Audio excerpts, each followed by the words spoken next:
ناظرین السلام علیکم، میں ڈاکٹر محمد قمر عباس جعفری لکھنؤ سے، اور آپ کے سامنے میں آج پھر حاضر ہوا ہوں آپ کی خدمت میں۔ ہم لوگوں کو آج جو موقع ملا ہے، خدیجہ ٹی وی نے جو موقع فراہم کیا ہے کہ کچھ میں اپنے سامعین کو صحت کے متعلق بات کر سکوں، تو میں یہ عرض کرنا چاہوں گا کہ دیکھیے، جو مشین جس کمپنی کی ہوتی ہے اس کو کیسے آپریٹ کرنا ہے، کیسے چلانا ہے، کیسے سروسنگ کرنا ہے، اسی کمپنی کا انجینئر بتاتا ہے یہ۔ لہٰذا ہماری یہ جو مشین ہے، جسم ہے ہمارا، یہ جسم، یہ انسان کا جو وجود ہے وہ اللہ نے بنایا ہے۔ لہٰذا اللہ نے ہمیں اپنی زندگی کو گزارنے کا جو طریقہ اور جو سلیقہ سکھایا ہے، اس طریقے پر چل کر، اس سلیقے سے ہی ہم اپنی زندگی کو بہترین زندگی بنا سکتے ہیں، یعنی صحت مند زندگی۔ آج کے دور میں اگر ہم غور کریں تو انسان کو سب سے زیادہ اگر پریشانی ہے، سب سے زیادہ تکالیف کا سامنا کرنا پڑتا ہے تو وہ صحت سے متعلق، چاہے اپنی خود کی صحت ہو، چاہے والدین کی صحت ہو، یا بچوں کی صحت۔ اور جہاں تک کہ صحت کی بات ہے تو میں عرض کر چکا ہوں پچھلے بار کہ آج سے 50 سال 40 سال جو بیماریاں ہوتی تھیں وہ انفیکشس ڈیزیز ہوتی تھیں، لگنے والی بیماریاں یا چھوت کی بیماریاں اسے کہتے تھے، وہ بیماریاں تقریباً ختم ہو چکی ہیں۔ آج جو بیماریاں ہیں جن سے انسان کی زندگی کو خطرہ ہے، ان بیماریوں کو لائف اسٹائل ڈیزیز کہا جاتا ہے، جس میں کینسر ہے، استھما ہے، ہائپر ٹینشن ہے، ہارٹ کی پرابلمس ہیں، ڈائبٹیز ہے، اسٹروکس ہیں، یا اور انفرٹیلیٹی ہے، امپوٹنسی ہے۔ اس طرح کی جو بیماریاں ہیں یہ لائف اسٹائل ڈیزیز ہیں، یعنی ہمارے لائف اسٹائل کے غلط طریقے کی وجہ سے یہ بیماریاں ہوتی ہیں۔ ہماری جو زندگی کا جینے کا طریقہ ہے، جو رہن سہن ہے، وہ یقیناً غلط ہے، ویسا نہیں ہے جیسا اللہ نے بتایا۔ اگر ہمیں صحت مند رہنا ہے تو ہمیں اللہ کے بتائے ہوئے طریقے سے اپنی زندگی گزارنا ہوگی، جس کی وجہ سے ہم صحت مند رہیں گے۔ اور اللہ نے قرآن کے ذریعے بتایا ہے، احادیث نبوی کے ذریعے بتایا ہے، ائمہ طاہرین نے اس کی بڑی وضاحت فرمائی ہے۔ لہٰذا اگر ہم اپنی زندگی کو ویسے گزاریں جیسے اللہ نے بتایا ہے، اللہ کے رسول صلی اللہ علیہ وسلم نے ارشاد فرمایا ہے، یا ائمہ طاہرین نے ارشاد فرمایا، اس کی وضاحت کی ہے، ویسے گزاریں، اور ہم اس طریقے علاج کو یا طریقے صحت کو یا طریقے زندگی کو طب اسلامی یا طب نبوی کا نام دے سکتے ہیں۔ لہٰذا آج ہم طب نبوی کی اگر بات کریں، جو اللہ کی بتائی ہوئی باتیں، اللہ کے احکام اللہ کے نبی کے ذریعے ہم تک ملی ہیں، تو ویسی زندگی گزاریں تو یقیناً یہ زندگی ہماری بہت اچھی ہو سکتی ہے اور صحت مند زندگی ہو سکتی ہے۔ میں پھر عرض کروں کہ آج کے دور میں جو بیماریاں پیدا ہو رہی ہیں انسان کے اندر، وہ ساری کی ساری ہمارے غلط طرز حیات کی وجہ سے بیماریاں پیدا ہو رہی ہیں۔ جب ہمارا غلط طرز حیات، ہمارا کھانا، ہمارے پانی، ہماری نیند کا غلط وقت، ہمارے خیالات کی نگیٹیوٹی اور ہمارا ایکسرسائز وغیرہ نہ کرنا اور عملی اقدام نہ کرنا، اس کی وجہ سے بیماریاں ہو رہی ہیں، تو آپ خود انصاف سے بتائیے یہ کیسے ممکن ہے کہ صرف دواؤں سے ٹھیک ہو جائیں گی؟ اور یہی وجہ ہے کہ آج آپ بڑی بڑی بیماریاں لے لیجئے، آپ ڈاکٹرز کے پاس جاتے ہیں تو آپ پوچھتے ہیں، جب مثلاً کسی نے بتایا کہ آپ کو ہائپر ٹینشن ہے، آپ کا بی پی ہائی ہے، آپ پوچھتے ہیں ڈاکٹر صاحب کتنے دن دوا کریں؟ تو ڈاکٹر کہتے ہیں کہ صاحب زندگی بھر، جب تک جینا ہے۔ ڈائبٹیز کی بیماری ہوگی، کب تک دوا کریں؟ جب تک جینا ہے، زندگی بھر کھانا ہے۔ ہارٹ کی پرابلم ہو گئی، اوپن ہارٹ سرجری ہو گئی، تو یہ نہیں کہ سرجری ہونے کے بعد آپ ٹھیک ہو گئے، بلکہ وہاں پر بھی یہ جواب ملتا ہے کہ آپ کو زندگی بھر دوا بھی ساتھ میں کھانی ہے۔ تو اب یہ الفاظ کہ ہم زندگی بھر دوا کھائیں تو کیا اس کا مطلب یہ بیماریاں ٹھیک ہو گئی؟ نہیں، اس کی وجہ صرف یہی ہے کہ ہم صرف دواؤں سے اپنی زندگی کو، اپنی اس جسم کی صحت کو برقرار نہیں رکھ سکتے جب تک ہم اپنی زندگی کو ویسے نہیں گزاریں گے جیسے اللہ نے بتایا ہے، اللہ کے رسول صلی اللہ علیہ وسلم نے ارشاد فرمایا۔ اسی لیے آج کے دور میں طب نبوی کی، طب ائمہ طاہرین کی، طب معصومین کی، طب اسلامی کی بہت ضرورت ہے۔ اگر صحت مند رہنا ہے تو ہم لوگ آئیے قدم پھر چلتے ہیں، اور بہت بہت ہم مشکور بھی ہیں اس لیے کہ آپ کے سامنے حاضر ہونے کا موقع خدیجہ چینل نے ہمیں دیا ہے، اور میں چاہتا ہوں کہ ایک ثواب جاریہ ہے، مجھے بھی فائدہ ہوگا اور آپ سبھی ناظرین کو بھی۔ آپ جو چیز سنیں اس کو عمل بھی کیجئے اور لوگوں تک اس کو پہنچائیے بھی، ورنہ اگر عمل نہیں کریں گے تو مولا کائنات فرماتے ہیں العلم علمان مطبوعن و مسموعن لا ينفع المسموع اذا لم يكن المطبوع۔ مولا علی فرماتے ہیں نہج البلاغہ میں ہے کہ علم دو طرح کا ہوتا ہے، ایک وہ جو صرف سنا ہوا، ایک وہ عمل کیا ہوا۔ اگر سنا ہوا عمل ہے تو علم ہے تو اس سے کوئی فائدہ نہیں ہوگا، یعنی صرف سنے ہوئے اس علم سے کوئی فائدہ نہیں ہوتا جو صرف سنا ہوا ہو، اس علم سے فائدہ ہوتا ہے جسے عمل کیا گیا ہو۔ تو ہم لوگ عمل کی منزلوں سے انشاءاللہ خود بھی گزریں گے اور لوگوں کو بھی بتائیں گے تاکہ ثواب جاریہ ہو، لوگوں کی صحت اچھی رہے گی، اس سے جو عبادت کریں گے اس کا بھی آپ کو ثواب ملے گا، کسی بزرگ کے چہرے پہ خوشی آئے گی اس کا بھی ثواب ملے گا۔ لہٰذا اسلام کی ایک ایک بات، نبی کی ایک ایک بات ہماری صحت کو اچھی کرتی ہے، چاہے وہ اقوال ہوں اور چاہے وہ اعمال جن کا حکم دیا گیا ہو۔ آئیے اقوال کی بات کرتے ہیں۔ طب نبوی کی ایک بہت اچھی بات ہے، طب اسلامی ہی کی ہم بات کہہ سکتے ہیں کہ آپ نے فرمایا، اسلام کہتا ہے کہ جلدی سو جاؤ اور جلدی اٹھو، یعنی جلدی سونا اور جلدی اٹھ جانا یہ صرف اس لیے نہیں کہ اس کا ثواب ملے گا، ثواب مینس فائدہ، اس کا فائدہ ہمارے جسم کو بھی ہوگا، ہماری دماغ کو بھی ہوگا، ہماری روح کو بھی ہوگا۔ تو جلدی سونا اور جلدی اٹھنا، آج کی ماڈرن میڈیکل سائنس کیا کہتی ہے؟ وہ بتاتی ہے کہ ہمارے دماغ میں ایک گلینڈ ہوتی ہے، اسے پینیل گلینڈ بولتے ہیں، پائنیل غدود کے نام سے مشہور ہے یہ۔ لہٰذا اگر ہم پائنل غدود کے بارے میں اس کے فنکشن کو دیکھیں تو پائنل غدود کا فنکشن یہ ہے کہ ایک تو اس کا فنکشن رات میں ہوتا ہے، جو یہاں پر ایک غدود ہوتا ہے، ایک گلینڈ ہوتی ہے، پینیل گلینڈ یا پائنیل گلینڈ بولتے ہیں اس کو، یہ ایک مٹر کے برابر ہوتی ہے، اور اس میں سے جو ہارمونز سیکریٹ ہوتے ہیں وہ ہارمونز ہماری باڈی میں میلاٹونن نام کا ایک ہارمون پیدا کرتے ہیں، اور اس کا کام ہوتا ہے انسان کو خوشحال رکھنا، اس کا کام ہوتا ہے بڑی بڑی بیماریوں سے بچانا، مثلا کینسر سے بچانا، ہارٹ کی پرابلم سے بچانا، بلاکیج سے بچانا۔ اور یہ ایکٹیو کب ہوتی ہے؟ یہ ایکٹیو ہوتی ہے دو وقتوں میں، ایک تو جب ہم سو جاتے ہیں اس وقت ایکٹیو ہوتی ہے، تقریباً 8 بجے سے اس کا کام ہوتا ہے، 8-9 بجے رات سے شروع ہوتا ہے اور 2-3 بجے رات تک کام کرتا ہے، صرف اندھیرے میں اور ہمارے سونے کے بعد۔ اگر ہمیں اپنے آپ کو ان خطرناک بیماریوں سے محفوظ رکھنا ہے تو ہمیں جلدی سونا اور جلدی اٹھنا چاہیے، کیونکہ یہ گلینڈ اسی وقت کام کرتی ہے۔ اب آپ سوچیں کہ اگر ہم رات کے 12 بجے تک جاگ رہے ہیں، 1 بجے رات تک جاگ رہے ہیں، بظاہر اندھیرا ہو چکا ہے لیکن موبائل کی روشنی ہماری آنکھوں میں پہنچ رہی ہے اور پینیل گلینڈ کو یہ میسج دے رہی کہ نہیں ابھی روشنی ہے،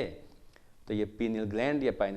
پائنل غدود جو ہے وہ کام نہیں کرتا، اور انسان کے اندر کینسر ہونے کے چانسز، ڈائبٹیز ہونے کے چانسز اور ہارٹ کی پرابلمز ہونے کے چانسز بہت زیادہ بڑھتے ہیں۔ لہٰذا اگر اللہ کے حبیب نے، امام طاہرین نے حکم دیا ہے کہ نماز شب پڑھیے، نماز تہجد پڑھیے، نماز تہجد کا اتنا ثواب ہے کہ انسان صحت مند رہتا ہے، اس کا چہرہ چمکنے لگتا ہے، 14ویں کے چاند کی طرح ہمیشہ خوشحال رہتا ہے، ہمیشہ صحت مند رہتا ہے۔ تو آپ کو ایک وجہ میں نے آپ کے سامنے عرض کی، بہت سی وجوہات ہیں اس کی، لیکن ایک وجہ یہ ہے کہ اگر آپ جلدی اٹھتے ہیں اور جلدی سوتے ہیں، اسپیشلی میں ان بچوں کے لیے عرض کروں کہ جو اسٹڈی کر رہے ہیں، جو پڑھائی لکھائی کر رہے ہیں،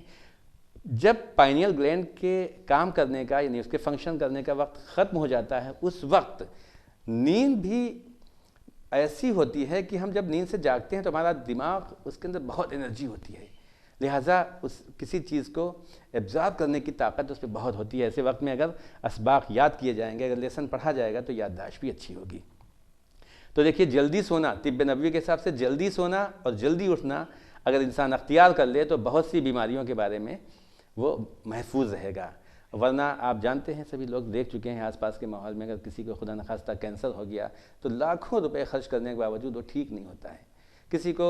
ہارٹ کی پرابلم ہو گئی تو اوپن ہارٹ سرجری کرائیے یا کچھ بھی کیجیے، اس میں لاکھوں روپے خرچ ہو جاتے ہیں، اس کے باوجود بھی وہ آدمی صحت مند نہیں ہوتا ہے۔ ڈائبٹیز ایک بار ہوگی تو لاکھوں روپے خرچ کرنے کے باوجود، ہزاروں پرہیز کرنے کے باوجود بھی اس کی زندگی مختصر ہو جاتی ہے۔ تو آئیے اللہ کے اس حکم کی پیروی کرتے ہوئے طب نبوی کی روشنی میں ہم آج یہ طے کریں کہ اپنے آپ کو ایک بہترین صحت مند زندگی دینی ہے تو ہمیں جلدی سونا اور جلدی اٹھنا چاہیے۔ اس کے بعد ابھی میں اس سے پہلے کچھ گفتگو کر رہا تھا، وہ گفتگو یہ تھی کہ ہم لوگ کسی چیز کی اہمیت کو بڑھانے کے لیے قسمیں کھاتے ہیں۔ اب آپ سوچئے کہ اگر اللہ قسم کھا رہا ہے اور اس کی قسم کھا رہا ہے، زیتون کی قسم، انجیر کی قسم، والتین والزیتون، زیتون کی قسم، انجیر کی قسم، تو اس کا مطلب یہ ہے کہ اس کی امپورٹنس ہے کوئی۔ جب ہم دیکھتے ہیں کہ زیتون کی کیا اہمیت ہے اور انجیر کی کیا اہمیت ہے تو یقیناً اللہ کے سامنے سجدہ سجود ہونے کا دل چاہتا ہے، کیونکہ یہ دو چیزیں ایسی ہیں کہ اگر اس کا استعمال انسان کرے تو بہت سی بیماریوں سے بچا رہے گا۔ انجیر کی بات میں نے کی، اس کے بارے میں ایک چیز اور عرض کر دوں کہ جن لوگوں کے ہاتھ پیروں میں ہمیشہ درد رہتا ہے، جن لوگوں کے کمر میں درد رہتا ہے، جن لوگوں کے گھٹنوں میں کڑکڑاہٹ کی آواز آتی ہے، گٹھیا ہو جاتی ہے، چلنا پھرنا مشکل ہوتا ہے، بلڈ سرکولیشن سے ریلیٹڈ بیماریاں ہوتی ہیں، یعنی جو ہمارا دل سے ریلیٹڈ جتنی بھی بیماریاں ہیں، ان سب کے لیے زیتون بہت مفید ہے۔ زیتون میں چونکہ اومیگا 3 6 9 فیٹی ایسڈ پایا جاتا ہے، لہٰذا یہ جسم کے اندر ٹاکسینز کو، زہریلے مادوں کو جمع نہیں ہونے دیتا، بلکہ باہر نکال کے پھینک دیتا ہے۔ تو اگر ہم زیتون کا استعمال کرتے ہیں، بہت سے طریقے ہیں، جس میں ایک طریقہ میں آپ کے سامنے عرض کروں کہ ایک تو زیتون کی پیر کے تلوؤں پہ مالش کرنے سے نیند اچھی آتی ہے۔ ناف میں 2-4 قطرے زیتون کا تیل لگا کے اسے مساج کرنے سے پیٹ کی بہت سی بیماریوں سے انسان محفوظ رہتا ہے۔ لیکن ایک چیز جو میں نے اس سے پہلے نہیں بتائی تھی وہ یہ ہے کہ تقریباً 4-5 چمچ زیتون کا تیل اور اس میں 3 سے 4 چمچ اسبغول کی بھوسی کو آپس میں ملا کے رکھ لیجئے اور اس کے 2 یا 3 حصے کر دیجئے، صبح دوپہر شام یا صبح شام استعمال کیجئے۔ آپ دیکھیں گے کہ 15-20 دن کے اندر آپ کے جسم میں اتنی توانائی پیدا ہو جائے گی، لگے گا آپ کو آپ 10-15 سال پیچھے ہو گئے ہیں۔ اور یہ چھوٹی موٹی پریشانیاں ہیں، ہاتھ پیروں کا درد ہے، نیند کا نہ آنا ہے، روشنی کی پرابلم ہے، یادداشت کی کمی ہو رہی ہے، یا دل کی دھڑکنیں بے ترتیب ہو رہی ہیں،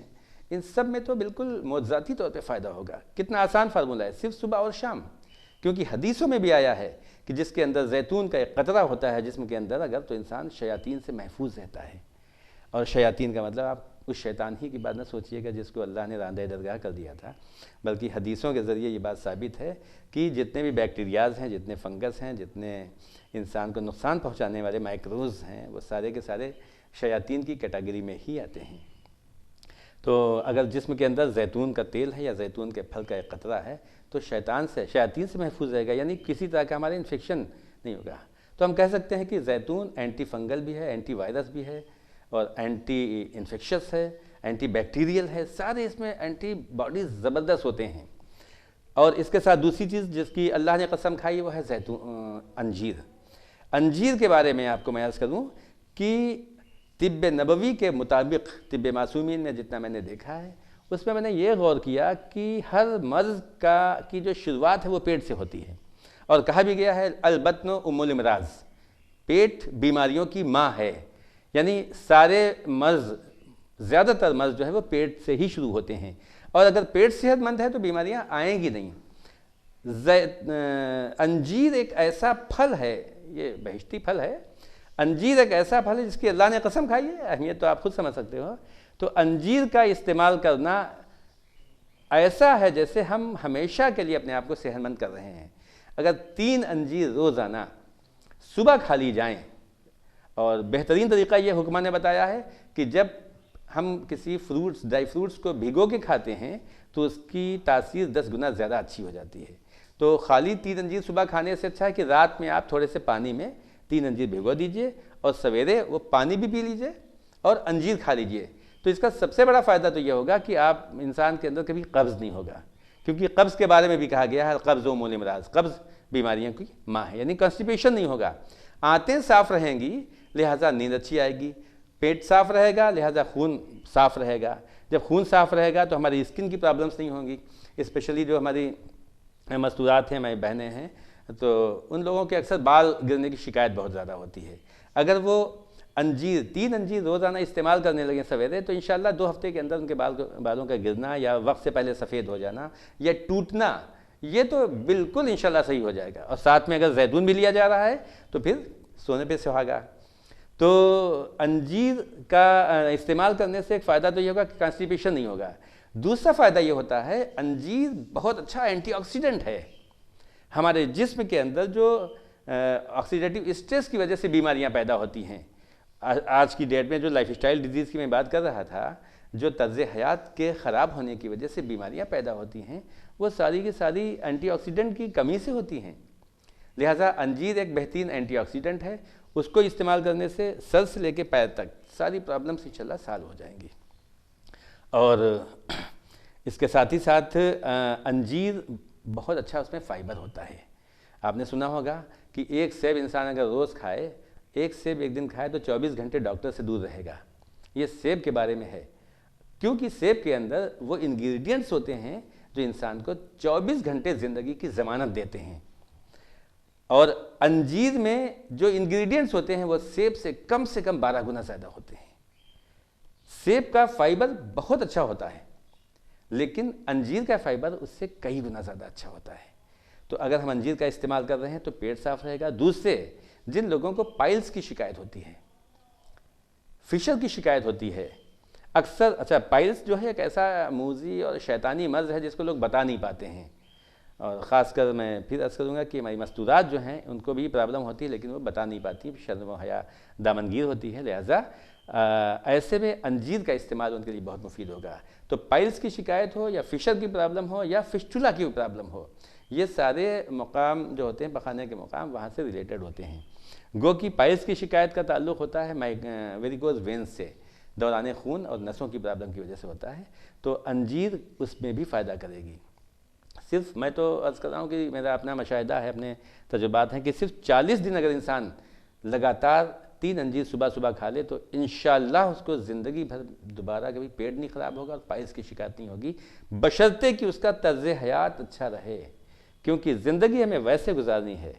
جیسے اللہ نے بتائی ہے، زندگی ہمیں ویسے گزارنی ہے جیسے اللہ کے رسول نے بتائی ہے. اور اللہ تو خود ہی کہہ رہا ہے والتین والزیتون، انجیر کی قسم، زیتون کی قسم، اللہ قسم کھا رہا ہے. آپ سوچیں کتنی اہم چیز ہے. تو آئیے، بہت چھوٹی سی چیز ہے. ہمارے گھر میں روزانہ بہت سی چیزیں استعمال ہوتی ہیں جن کا کوئی ہماری صحت سے تعلق نہیں ہوتا بلکہ صحت کو خراب کرتے ہیں. مثلا چائے کا پینا صحت کو خراب کرتا ہے. چائے کے ساتھ جو بسکٹ استعمال کیے جاتے ہیں میدے کے ہوتے ہیں، وہ ریفائنڈ میدا خود آنتوں کو جا کے بلاک کر دیتا ہے، قبض پیدا کرتا ہے. تو ہم ان بیکار کی چیزوں کے بجائے کیوں نہ ان چیزوں کا استعمال کریں جس کو اللہ نے بتایا ہے. تو اگر ہم طب نبوی کی روشنی میں اپنی عادتوں کو تھوڑا سا بدل دیں، کیونکہ یقین کیجئے آپ، میرا اپنا ذاتی تجربہ ہے کہ جب تک ہماری عادتیں نہیں بدلیں گی ہم نہیں بدل سکتے. ہمیں اگر اچھی زندگی گزارنا ہے تو ہمیں اچھی عادتیں ڈالنا ہوں گی. صبح اٹھ کے چائے پینے کے بجائے اگر ہم 3 انجیر کھا لیں، اس کا تھوڑا سا پانی پی لیں،